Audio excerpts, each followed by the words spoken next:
Coming up on Need to Know, what a no-party candidate says she can bring to the city of Rochester. So power returns to the people. But how? Mayoral candidate Lori Thomas joins us to explain.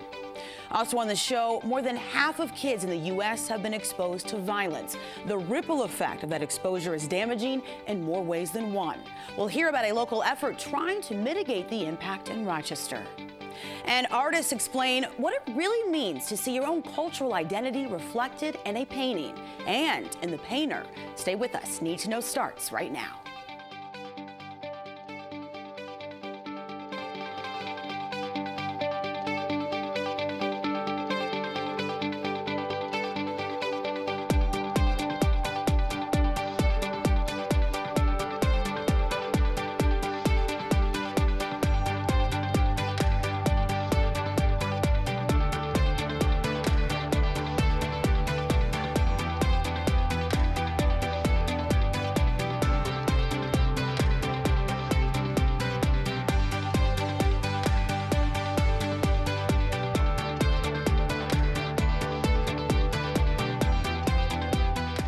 You may have heard a relatively unfamiliar name now in the race for Rochester's next mayor. It's Lori Thomas. The former teacher says she's not a party politician, but a public servant who, if elected, will make the city prosperous. And like some of her competitors in the race, she's got a plan for turning vacant lots into homes for veterans, a plan for empowering the lives of seniors, and a plan for improving the lives of city youth.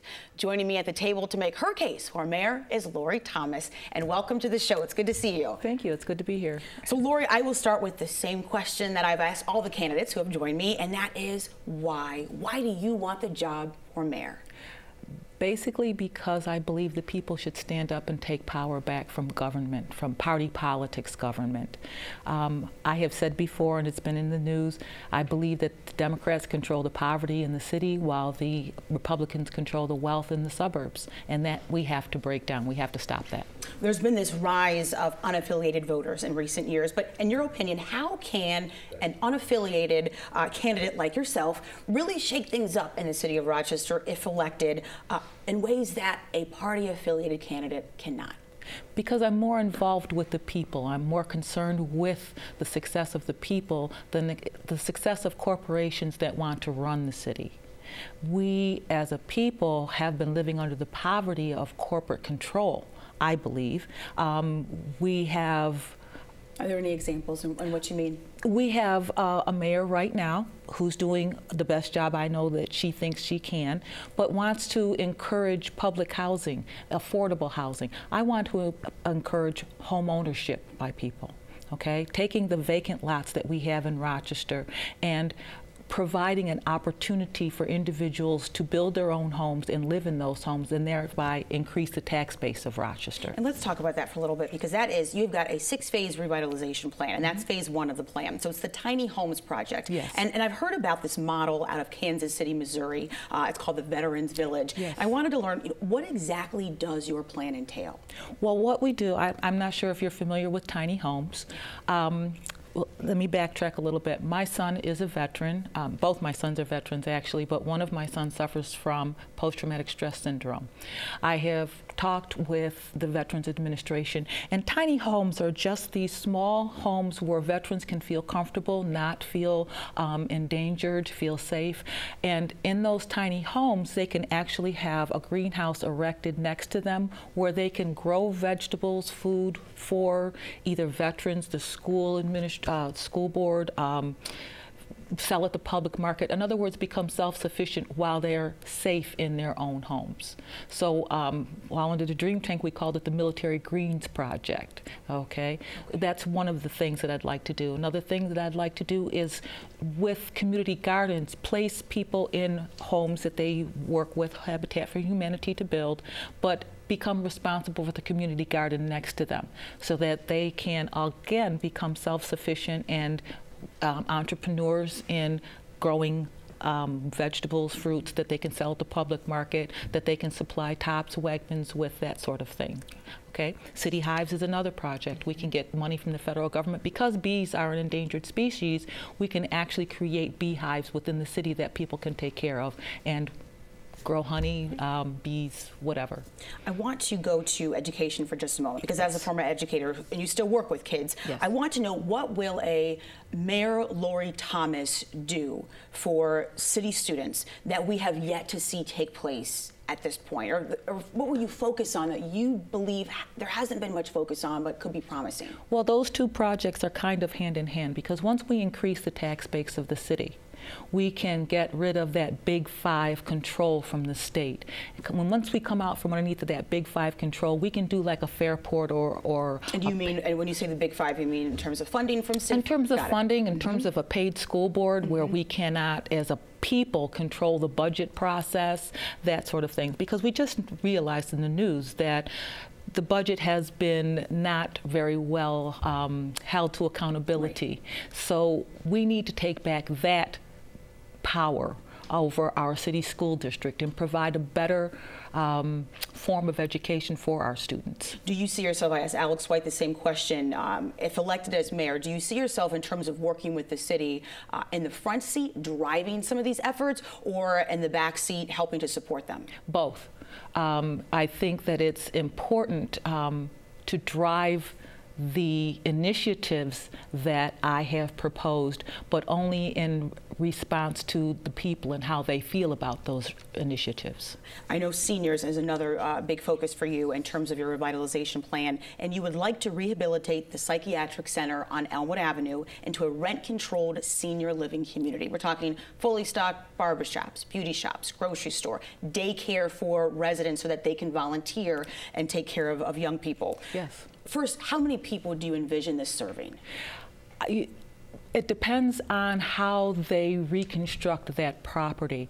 But we have a large senior community that right now expensive housing is being created for. I'd like to see a co-op where the seniors create their own housing, their own rent control. There's 17 floors. On the top floor, we can have an emergency care unit. On the floor below, I'd like to see a health maintenance facility. I'd like to see a floor where the people who are in intensive care, their families can stay. How would this be funded, to interrupt? That would be funded, first of all, through state and federal programs, and then through the co-op itself. Because once we get seniors living in there, we can lease properties to Wegmans or whatever food store would go there, lease property to barbershops, lease property to daycares, that sort of thing. So once the community began, it would begin to take care of itself. Before we have to close, I want to ask you, on day one, if elected, what would you tackle first? Align with the issues that are of importance to voters: jobs, better education, safer streets, mitigating poverty. What I would tackle first is communication between governments. And how would you do that? I think that's so important. By working very, very closely with Monroe County government and then with state government. Right now, I think there's a disconnect between those two, and that needs to be rectified immediately. All right.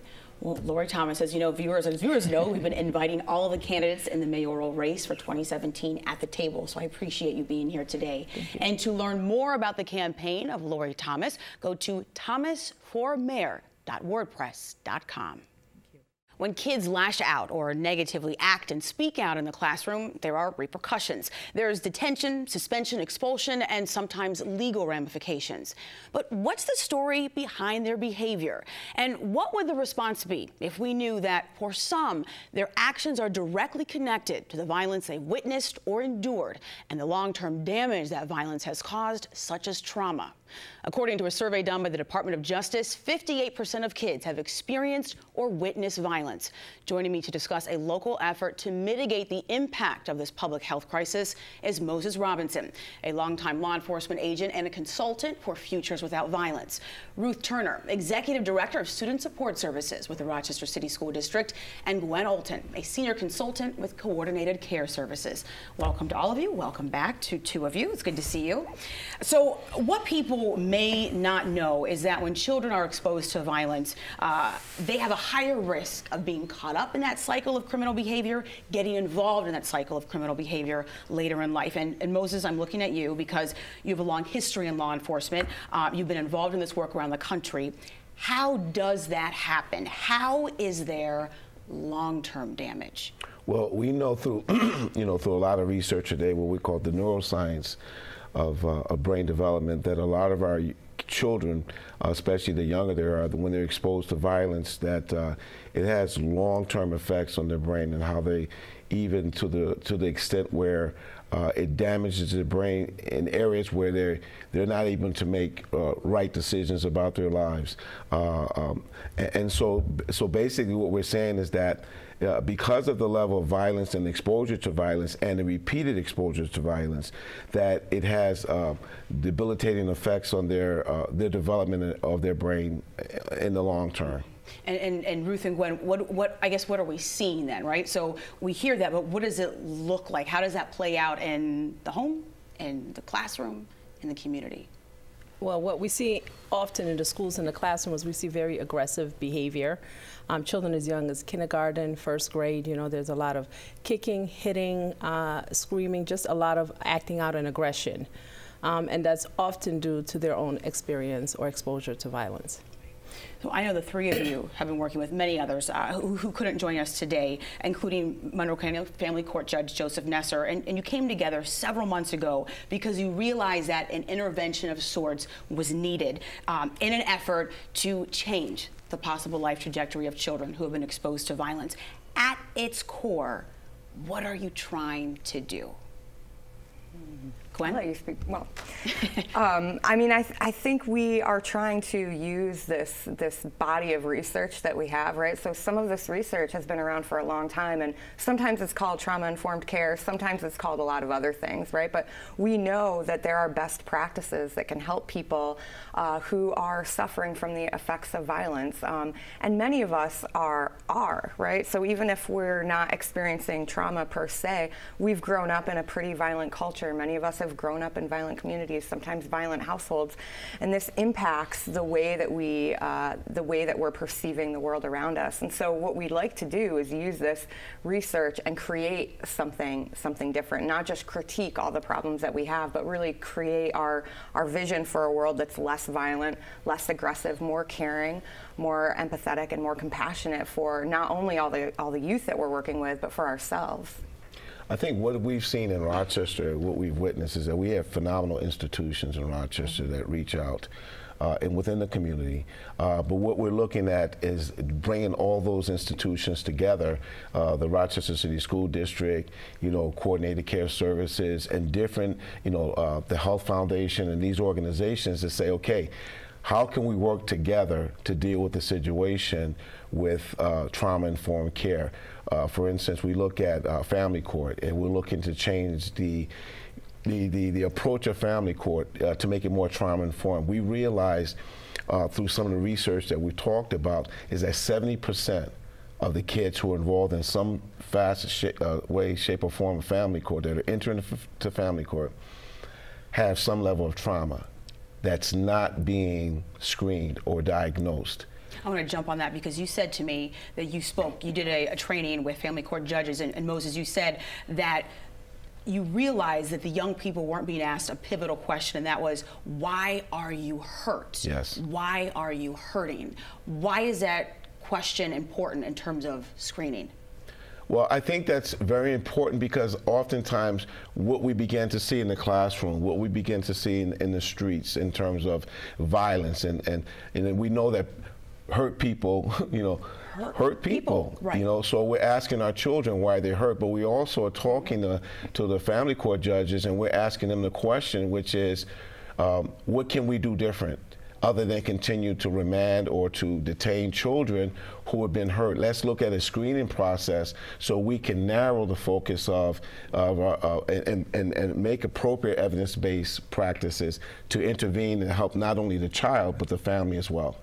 And also, just to add to that, we know punishment doesn't work. Mm-hmm. We need to be able to treat and provide therapy and understanding and deep empathy for young people who have experienced trauma and therefore begin to act out in ways that they're familiar. So I think absolutely moving from merely just punishing individuals and really looking at what happened to you and what kind of treatment can we provide.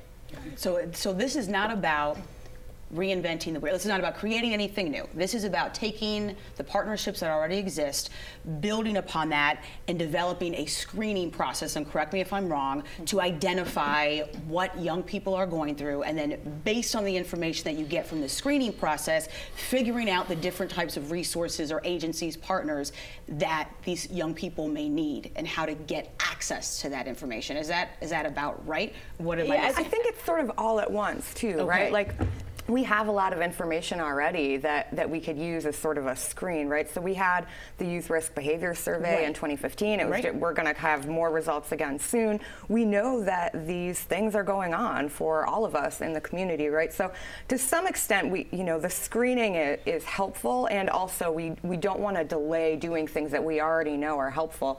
So some of the things that are already happening in the schools, that we want to increase mental health services and treatment for kids, but we also want to empower all the adults who are already working with them to just use best practices and empathy skills. And how will you do that? How does that happen? Yeah, so I think there's a lot of work with restorative practices in the schools. That's evidence-based in many places. There's communication practices that we know show kids that there's more empathy. Simple things like greeting someone by their name. Like, these are techniques that people in marketing and sales have known for years. Show someone that you care about them, right? But it makes a big difference if I say, hey, to Moses versus, hey, Moses, how are you doing?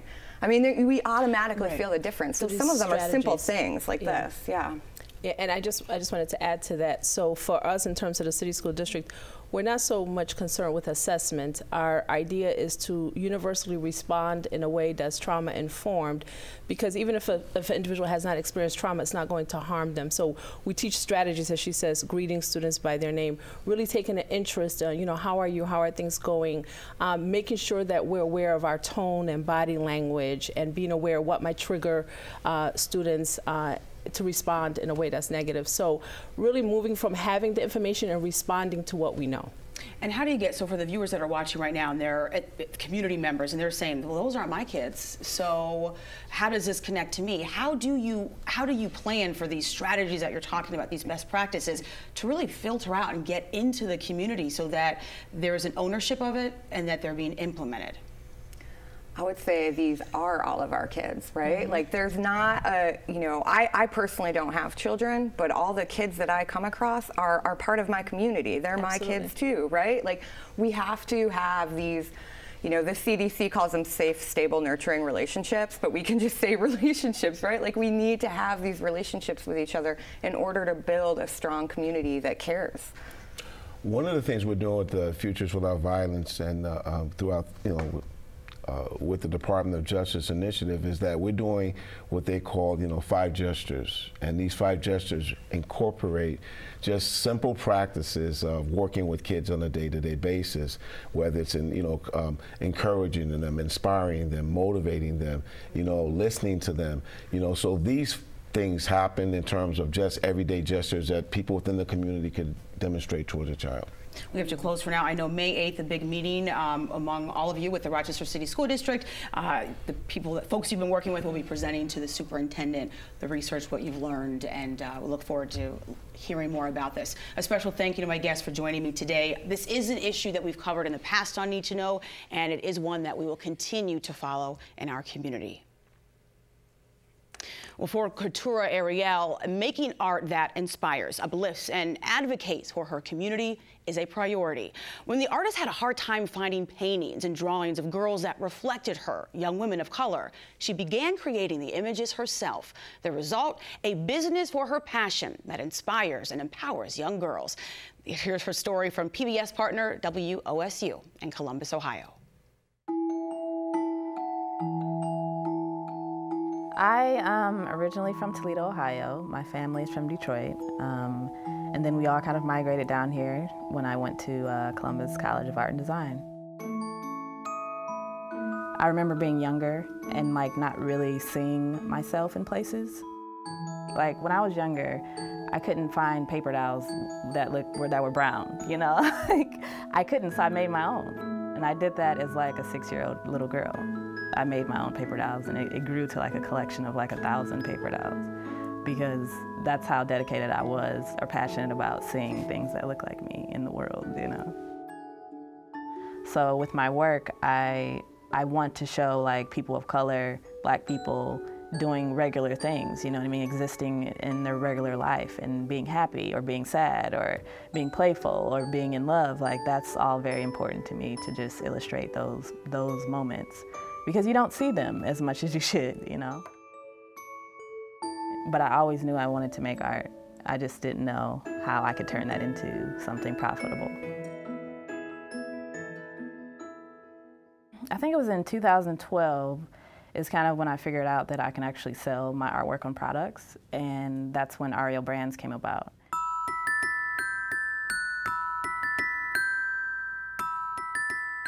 I basically took my artwork and started putting on everything that I could think of, like literally printing it on everything I can think of. And so I just began to sell my work through my web store, and everything kind of like just turned around. Because I think that's one of the pieces that was missing from my childhood, is seeing art like the stuff that I make. I didn't see it, you know, so it's like being able to have access to it would be great, you know. I hope that all of my pieces they potentially can be a conversation piece, you know.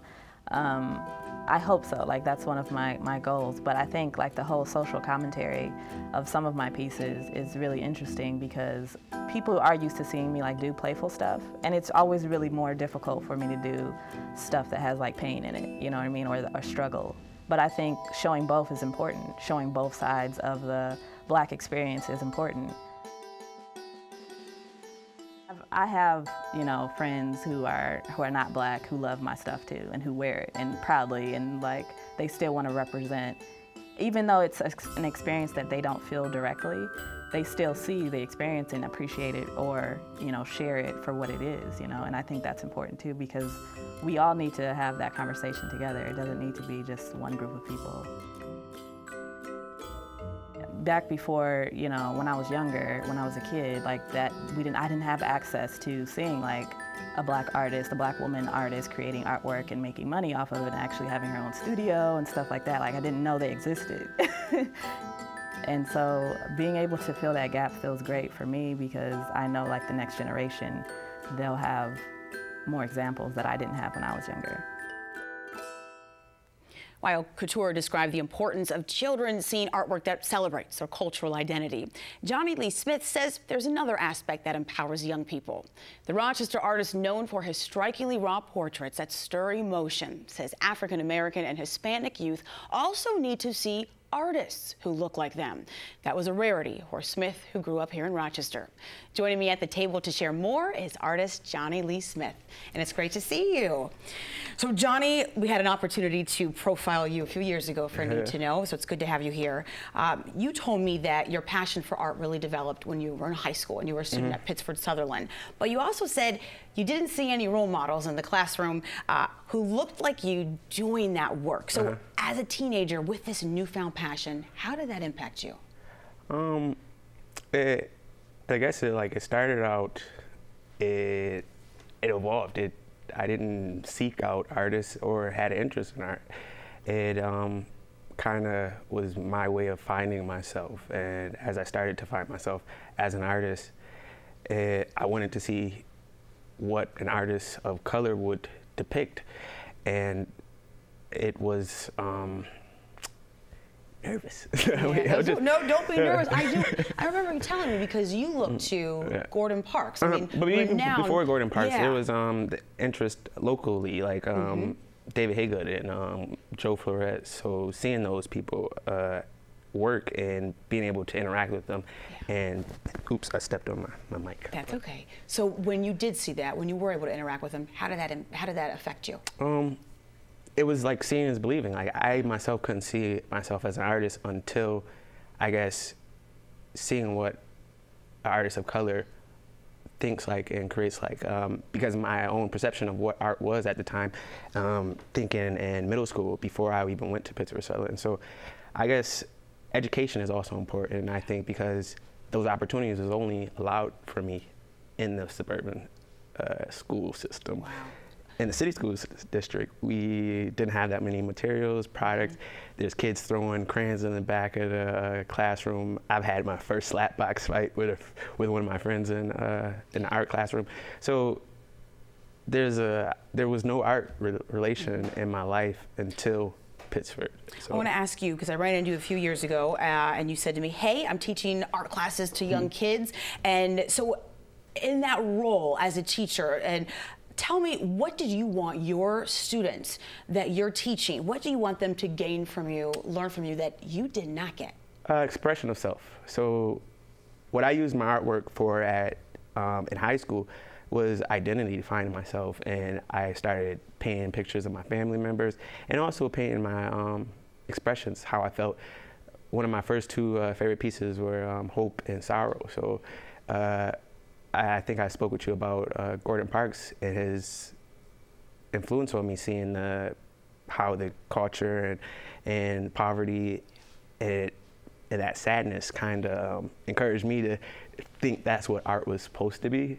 But there was also part of me that had that hope. So it was the kind of duel of having hope in oneself and depicting sadness and sorrow.